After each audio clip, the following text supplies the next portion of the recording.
സംഘടനാ തലത്തിൽ മാറ്റങ്ങൾ കൊണ്ടുവരാൻ ബി.ജെ.പി. ശ്രമിക്കാൻ തുടങ്ങിയിട്ട് ഏറെ നാളായി. ചില പ്രമുഖ നേതാക്കളെ ഇറക്കിയാണ് ബി.ജെ.പി. മാറ്റങ്ങൾ കൊണ്ടുവരാൻ ശ്രമിക്കുന്നത്. ഇപ്പോഴിതാ കേരളത്തിൽ നിന്നുള്ള ചില നേതാക്കൾക്ക് ദേശീയ ചുമതലകൾ നൽകിയേക്കുമെന്ന വാർത്തകളാണ് പുറത്തുവരുന്നത്. ഏറ്റവും ശ്രദ്ധേയമായ കാര്യം അതിൽ പി.സി. ജോർജും ഉൾപ്പെടുന്നു എന്നതാണ്. ലോക്സഭാ തിരഞ്ഞെടുപ്പിന് മുൻപ് സ്വന്തം പാർട്ടി പിരിച്ചുവിട്ട് ബി.ജെ.പിയിൽ ചേർന്ന പി.സി. ജോർജിനെ ദേശീയ കൗൺസിലിൽ എടുക്കുമെന്നാണ് വിവരം. മകൻ ഷോൺ ജോർജിന് സംസ്ഥാന തലത്തിൽ പദവി നൽകുമെന്നും കേൾക്കുന്നുണ്ട്. ഈ മാസം 29-ന് കൊച്ചിയിൽ ബി.ജെ.പി. സംസ്ഥാന നേതൃയോഗം ചേരുന്നുണ്ട്. തിരഞ്ഞെടുപ്പുമായി ബന്ധപ്പെട്ടതും സംഘടനാ കാര്യങ്ങളും ചർച്ച ചെയ്യുന്ന ഈ യോഗത്തിന് ശേഷമാകും അഴിച്ചുപണി നടത്തുക. കേരളത്തിലെ 4 ജില്ലാ അധ്യക്ഷന്മാരെ മാറ്റുമെന്നാണ് സൂചന. അതേസമയം 3 ഉപതിരഞ്ഞെടുപ്പുകളിലെ സ്ഥാനാർത്ഥികൾ സംബന്ധിച്ച് ചർച്ചകൾക്ക് അനൌദ്യോഗിക തുടക്കവുമായി. ലോക്സഭാ തിരഞ്ഞെടുപ്പിന് തൊട്ടു മുൻപാണ് പി.സി. ജോർജ് ബി.ജെ.പിയിൽ ചേർന്നത്. പത്തനംതിട്ട ലോക്സഭാ മണ്ഡലത്തിൽ അദ്ദേഹം ബി.ജെ.പി. സ്ഥാനാർത്ഥിയാകുമെന്ന് അഭ്യൂഹമുണ്ടായിരുന്നുവെങ്കിലും അനിൽ കെ ആന്റണിയെയാണ് പാർട്ടി മത്സരിപ്പിച്ചത്. പി.സി. ജോർജിന് ഇക്കാര്യത്തിൽ കടുത്ത അമർഷമുണ്ടായിരുന്നുവത്രേ. മറ്റേതെങ്കിലും സ്ഥാനാർത്ഥിയായിരുന്നുവെങ്കിൽ ജയിക്കുമായിരുന്നു എന്നാണ് പി.സി. ജോർജ് അന്ന് പ്രതികരിച്ചത്.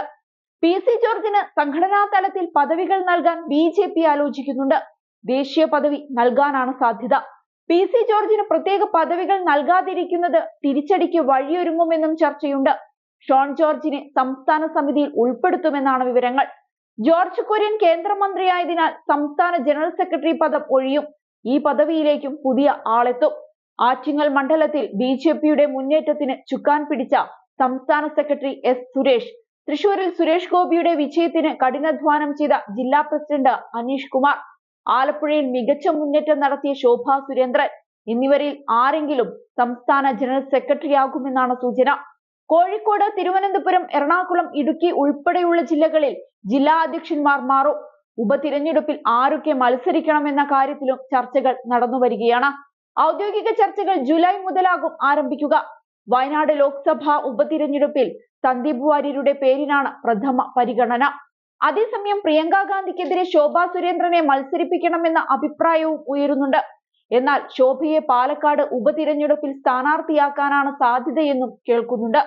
വയനാട് ലോക്സഭാ സീറ്റ്, പാലക്കാട്, ചേലക്കര നിയമസഭാ സീറ്റുകൾ എന്നിവിടങ്ങളിലാണ് ഉപതിരഞ്ഞെടുപ്പ് നടക്കാനുള്ളത്. പാലക്കാട് ബി.ജെ.പി. 2ാം സ്ഥാനത്തുള്ള മണ്ഡലമാണ്.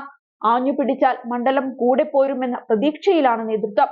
സി കൃഷ്ണദാസിന്റെ പേരും ഇവിടെ പരിഗണനയിലുണ്ട്.